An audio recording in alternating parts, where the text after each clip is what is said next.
이 시간 우리에게 주시는 하나님의 말씀은 에베소서 1장 7절로부터 10절까지의 말씀입니다. 에베소서 1장 7절부터 10절까지의 말씀입니다. 한 절씩 교독하시겠습니다. 우리는 그리스도 안에서 그의 은혜의 풍성함을 따라 그의 피로 말미암아 속량 곧 죄사함을 받았느니라. 그 뜻의 비밀을 우리에게 알리신 것이요 그의 기뻐하심을 따라 그리스도 안에서 때가 찬 경륜을 위하여 예정하신 것이니 하늘에 있는 것이나 땅에 있는 것이 다 그리스도 안에서 통일되게 하려 하심이라. 아멘. 여러분, 오버뷰 이펙트라는 말이 있습니다. 오늘 말씀의 제목이기도 한데요. 우리말로 조망 효과라고 부르는 이 오버뷰 이펙트는 미국의 작가 프랭크 화이트가 처음 사용한 신조어이자 그가 쓴 책의 제목이기도 합니다. 오버뷰 이펙트는 아주 높은 우주 공간에서 넓게 펼쳐진 큰 그림을 보고 그 후에 일어나는 가치관의 변화, 관점의 변화, 삶의 변화를 말합니다. 오버뷰 이펙트는 우주 비행사들이 공통적으로 경험한 변화였습니다. 신비하고 경이로운 우주 경험이 우주 비행사들의 삶을 완전히 바꾸어 놓았습니다. 에드거, 미첼 등 우주 비행사들은 말합니다. 높고 넓은 우주 공간에서 지구를 내려다보고 난 후 그동안 소중하다고 생각했던, 집착했던 문제들이 얼마나 작고 또 얼마나 사소한 일인지 경험하게 되었다고 말입니다. 최초로 달에 착륙한 비행선 아폴로 11호의 조종사 마이클 콜린스도 가장 강력한, 자기의 인생에서 가장 강력한 기억으로 우주에서 지구를 바라보며 느꼈던 감정을 꼽았습니다. 지구로부터 약 10만 마일 떨어진 거리에서 가장 먼저 마주하게 되는 건 놀랍고도 신비롭고 아름다운 우주에 대한 경의와 감탄입니다. 그런데 그 뒤에 감정은 저렇게 연약하다니, 단단하고 거대한 줄 알았던 지구가 금세라도 부서질 것 같이 연약해 보였다고 합니다. 이어서 부서질 것 같이 불완전한 지구 안에 살아가는 사람들, 그들 안에 존재하는 경계선, 나라와 나라, 지역과 지역, 너와 나 사이를 가르며 살아가던 경계선이 왜 우리에게 존재해야 했는지 그 이유를 잃어버리게 되더라는 겁니다. 우주에서 지구를 내려다보면 나라와 나라가 국경을 두고 갈등과 분쟁을 겪고 자국의 이익을 위해 싸우는 것조차 아주 작고 사소해 보이더라는 겁니다. 그래서 그들은 한결같이 말해요. 큰 그림을 보고 나면 더 이상 이전과 같은 방식으로 살 수 없다라고 말이죠. 오로지 자신의 가족, 친구, 자기가 살고 있는 지역만 생각하던 그들의 시선이 우주를 다녀온 후에 확장되었습니다. 큰 그림을 보고 난 뒤에 일어나는 관점의 변화, 가치관의 변화, 그래서 더 이상 이전의 방식으로 살 수 없게 되는 삶의 변화. 이것이 위대하신 하나님의 1급 비밀을 알고 그 비밀이 향하는 크고 광대하신 하나님의 계획 앞에 선 바울의 변화였습니다. 바울의 중대한 전환점이 에베소서 1장 10절에 기록되어 있습니다. 하늘에 있는 것이나 땅에 있는 것이 다 그리스도 안에서 통일되게 하려 하심이라. 아멘. 에베소서 1장 10절은 바울에게 알려진 비밀이 된 예수 그리스도, 그를 통해 이루실 하나님의 원대한 계획, 하나님의 큰 그림입니다. 우리는 바울이 어떤 방식으로 하나님의 나라를 보게 되었는지 정확히 알 수 없습니다. 오늘의 이 고백이 고린도 후서 12장에서 표현한 셋째 하늘의 경험과 연결된 것인지 아니면 독립적인 것인지 그것은 정확히 알 수 없습니다. 여기서 우리가 주목할 것은 하나님의 비밀이신 예수 그리스도를 알게 된 후에 놀랍게 변화되고 확장된 바울의 관점, 그로 인한 그의 삶의 변화입니다. 에베소서 1장 10절에 담긴 하나님 나라의 범위를 한번 보세요. 하늘에 있는 것, 땅에 있는 모든 것 모두 다입니다. 어떤 일부의 사람이나 조직, 사회나 나라가 아닙니다. 하늘에 있는 것, 땅에 있는 것 모두 다입니다. 그래서 학자들은 에베소서의 교회론을 우주적 교회론이라고 말하기도 합니다. 이것은 정말 참으로 놀라운 변화입니다. 왜냐하면요, 바울은 유대교 안에 갇혀 있었던 사람이었으니까요. 바울은요, 유대인 중에 유대인, 바리새인 중에 바리새인으로 이스라엘의 구원에만 관심이 있던 사람이었어요. 그런 바울의 시선이 온 세상 모든 만물로 지금 확장되어 있습니다. 어떻게 이런 일이, 어떻게 이런 변화가 일어난 것일까요? 예수 그리스도를 통해 이루기 원하시는 하나님의 큰 그림을 보았기 때문입니다. 바울은 이제 더 이상 이전의 방식으로 살아갈 수 없는 사람이 되었습니다.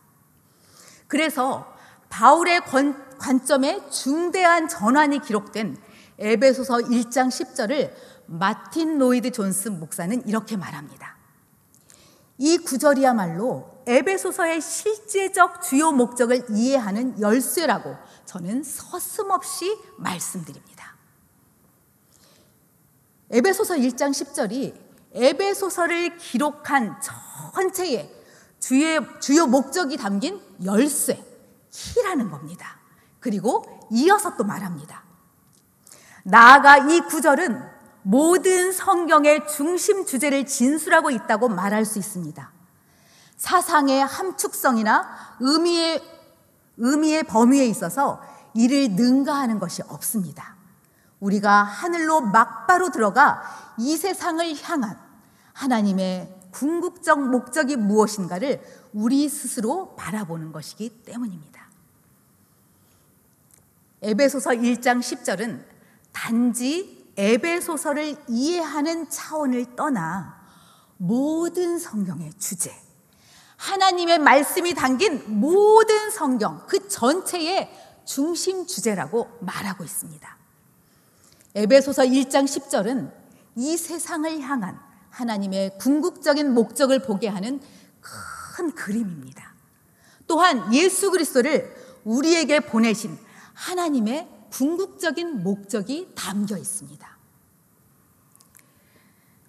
하늘에 있는 것이나 땅에 있는 것이 다 그리스도 안에서 통일되게 하려 하심이라. 바울의 삶에 중대한 변화를 일으킨 에베소서 1장 10절에서 가장 중요한 단어는 바로 통일입니다. 그런데요, 이 통일의 의미를 해석하는 것이 참으로 어렵습니다. 성경에서 근거를 찾아 의미를 해석하는 것이 가장 적합한데요, 통일로 해석된 헬라어 아나케 팔라우는 오늘 본문 외에 로마서 13장 9절에서 유일하게 딱 한 번 사용되고 있습니다. 통일은 성경에서 근거를 찾기 아주 어려운 단어입니다. 그래서 존 스토트는 하나님의 새로운 사회라는 에베소서 강해집에서 이렇게 말합니다. 통일로 번역된 헬라어 동사 아나케 팔라이오는 의미가 풍성한 단어이지만 비문학적인 문서에 사용하기엔 너무 복잡해서 잘 알려지지 않았다고 말입니다.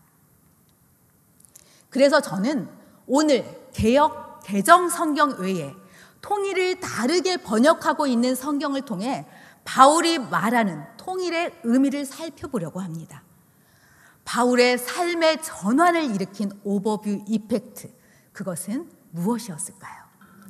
첫 번째, 바울이 본 오버뷰 이펙트는 하나님의 궁극적인 목적은 모든 만물이 그리스도 안에서 하나 되는 것입니다.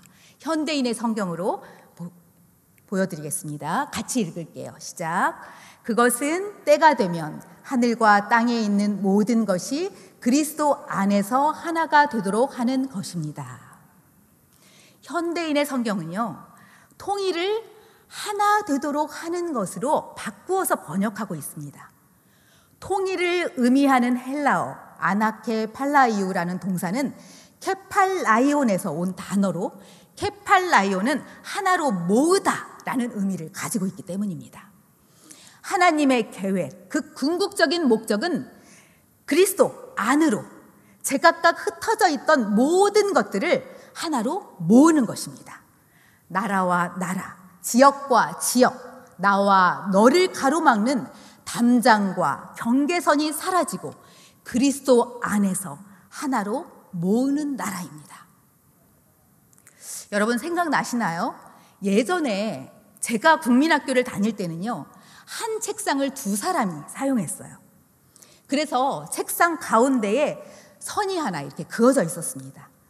어떤 아이들은 그 선을 분명하게 하기 위해서 칼로 막 선을 파내기도 했어요. 제가 아는 어떤 분이 그 국민학교를 졸업한 후에 50대가 되어서 남자 동창생을 만났대요. 그런데 그 남자 동창생이 보란 듯이 손등을 이렇게 자기 앞으로 딱 내밀더래요.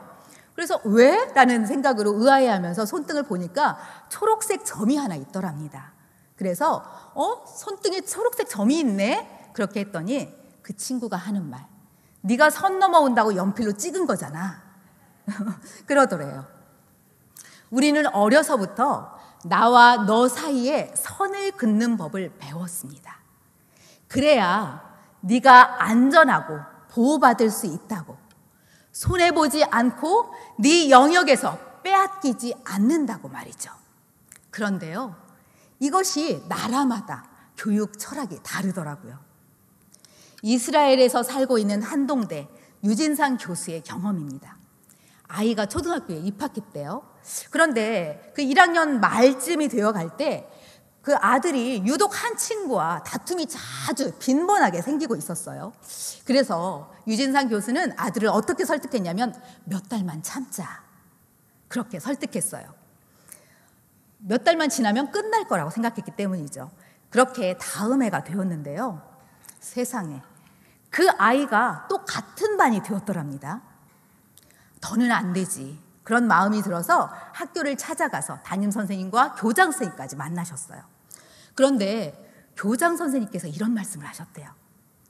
자녀가 우리 학교를 졸업할 때까지 그 아이와 같은 반으로 지내게 될 것입니다. 이상하죠? 6년을 같은 반으로 쭉 지내야 하는 거예요. 왜 그럴까요? 그 이유를 이렇게 설명하셨다고 합니다. 다툰 친구를 평생 다툰 사람으로 기억하지 않게 하기 위해서입니다. 이스라엘의 교육 철학은 사람과 사람 사이에 선을 긋지 않게 합니다. 사람과 사람 사이의 다툼과 갈등은 피할 수 없기에 갈등을 푸는 법을 배우게 합니다. 인생 속에서요. 대면하는 구조 속에서 사람과 사람의 관계를 소중히 여길 수 있도록 가르칩니다. 우리는 어떤가요? 유진상 교수가 다음 해를 기다리자고 그 아들을 설득했었던 건요, 갈등을 푸는 것보다 갈등을 피하는 방식으로 살아가는 한국 문화에서 자라고 성장했기 때문입니다. 그냥 그것이 당연한 거라고 생각한 거예요. 유진상 교수처럼 우리는 관계를 배우거나 경험하지 못한 채 성장했습니다. 이스라엘의 이야기를 들으며 인생에서 참 수없이 만나는 서로의 다름을 대해야 하는 우리의 인생 속에서 우리는 정말 귀하고 소중한 걸 놓치고 살아가고 있는 건 아닐까, 그런 생각이 들었습니다. 그런데 여러분, 우리에게 이렇게 훈련되지도 않았고 그래서 우리에게 너무나도 어색하기 짝이 없는 이 하나됨이 하나님께 얼마나 중요한 이슈인지 예수님의 기도에 기록되어 있습니다. 현대인의 성경으로 읽어드리겠습니다. 나는 이제 세상을 떠나 아버지께로 가지만 그들은 세상에 남아 있습니다. 거룩하신 아버지, 내게 주신 아버지의 이름으로 그들을 지켜주시고 아버지와 내가 하나인 것처럼 그들도 하나가 되게 하소서. 이 기도는 예수님께서 이제 사랑하는 사람들을 두고 떠나야 할 때 남겨진 사람들을 위해 드린 마지막 기도입니다. 예수님은 유언처럼 이 기도를 하셨어요. 우리가 나와 너 사이의 경계선을 넘어 하나 되기를 바라고 원하면서 이 마지막 기도를 하나님께 드리셨습니다. 예수님을 알고 관점이 확장된 바울은 이제 유대인과 이방인의 경계를 허무는 사람이 되었습니다. 그가 전에는 얼마나 완고하고 편협한 유대 민족주의자였습니까? 이방인들은 그에게 참을 수 없는 존재였습니다. 그런 바울이 이제 이방인의 사도가 되어 그 직분을 영광스럽게 여깁니다. 이 얼마나 놀라운 변화입니까? 이것은 바울의 삶에 일어난 하나의 혁명입니다. 달라진 바울은 이제 유대인과 이방인 사이에 서서 둘 사이에 막힌 담을 허물고 하나 되는 삶을 살아갑니다. 아주 적극적으로 말이죠. 사랑하는 성도 여러분, 크리스찬인 우리는 예수님을 알고 예수님을 믿고 하나님의 큰 그림, 이 세상을 향한 하나님의 궁극적인 목적을 본 사람들입니다. 우리는 바울처럼 나와 너 사이에 경계선을 허물고 경계선 사이에서 갈라진 틈을 메워가야 하는 사람들입니다. 우리가 경계선을 그어야 할 대상은 사단입니다. 사단은 나와 너 사이에 오해와 갈등을 일으켜 우리가 하나 되지 못하게 합니다. 우리가 나누기를 원합니다. 그것이 하나님의 목적 그리고 하나님의 나라를 확장시켜 나가는 것을 가로막는 길이기 때문입니다. 바울이 본 오버뷰 이펙트 두 번째는 하나님의 궁극적인 목적은 모든 만물이 그리스도를 머리로 하나 되는 것입니다. 공동번역 성경입니다. 때가 차면 이 계획이 이루어져서 하늘과 땅에 있는 모든 것이 그리스도를 머리로 하고 하나가 될 것입니다. 공동번역과 표준 세번역은 모든 만물이 하나 되는 방법을 제시합니다. 아나케 팔라이오의 접두어 아나를 뗀 케팔라이오의 명사 원형 케펠라가 머리라는 뜻을 가지고 있기 때문입니다. 그래서 공동번역 성경과 표준 세번역은 그리스도 안에서를 그리스도를 머리로 이렇게 번역하고 있습니다. 바울이 본 하나님의 나라는 예수님이 머리가 되어 예수님을 중심으로 하나로 모이는 나라입니다. 각자의 소견에 옳은 대로 산만하게 흩어져 있던 모든 것들이 예수님의 통치와 예수님의 다스림에 순복해서 정말 질서 있는, 질서 정연한 제자리를 찾아가는 그러한 나라입니다. 악의다툼으로 뺏고 빼앗기며 어그러졌던 하나님의 공평이 예수님을 중심으로 제자리를 찾아가고 집착과 오해로 어긋난 사랑이 재배치되는 나라, 여러분 기대되지 않으십니까? 바울은 그 어떤 상황이 찾아와도 그 목적을 바라보며 그 기대를 저버리지 않았습니다. 그리고 예수님 안에서 그의 통치와 다스림에 순복했습니다. 그런데 여러분, 진심, 정말 우리도 진심 그렇게 살아가고 싶지 않습니까? 그런데 말이죠, 우리의 힘으로 더 이상 좁힐 수 없고 또한 하나 될 수 없는 영역이 우리에게 있다는 것을 우리는 인정하지 않을 수가 없습니다. 정말 그것은 사실입니다. 우리는 기질과 성향 그리고 삶의 경험을 다르게 가지고 있기 때문입니다. 기질과 성향 그리고 우리가 자라온 삶의 경험은 서로 다른 관점을 갖게 합니다. 그림 한번 보여주시겠어요? 이 그림을 한번 보세요. 똑같은 원통을 바라보고 있습니다. 그런데 어떤 사람은 이 원통을 네모로 인식합니다. 그리고 어떤 사람은 이 원통을 동그라미로 인식합니다. 네모를 본 사람은 네모가 옳다고 주장하겠죠. 원을 본 사람은 원이 옳다고 주장할 것입니다. 어떻게 이 두 사람이 하나 될 수 있겠습니까? 이것은 아주 불가능한 일입니다. 우리는 유한한 존재라서 우리가 서 있는 곳에서만 상황을 해석할 수 있습니다.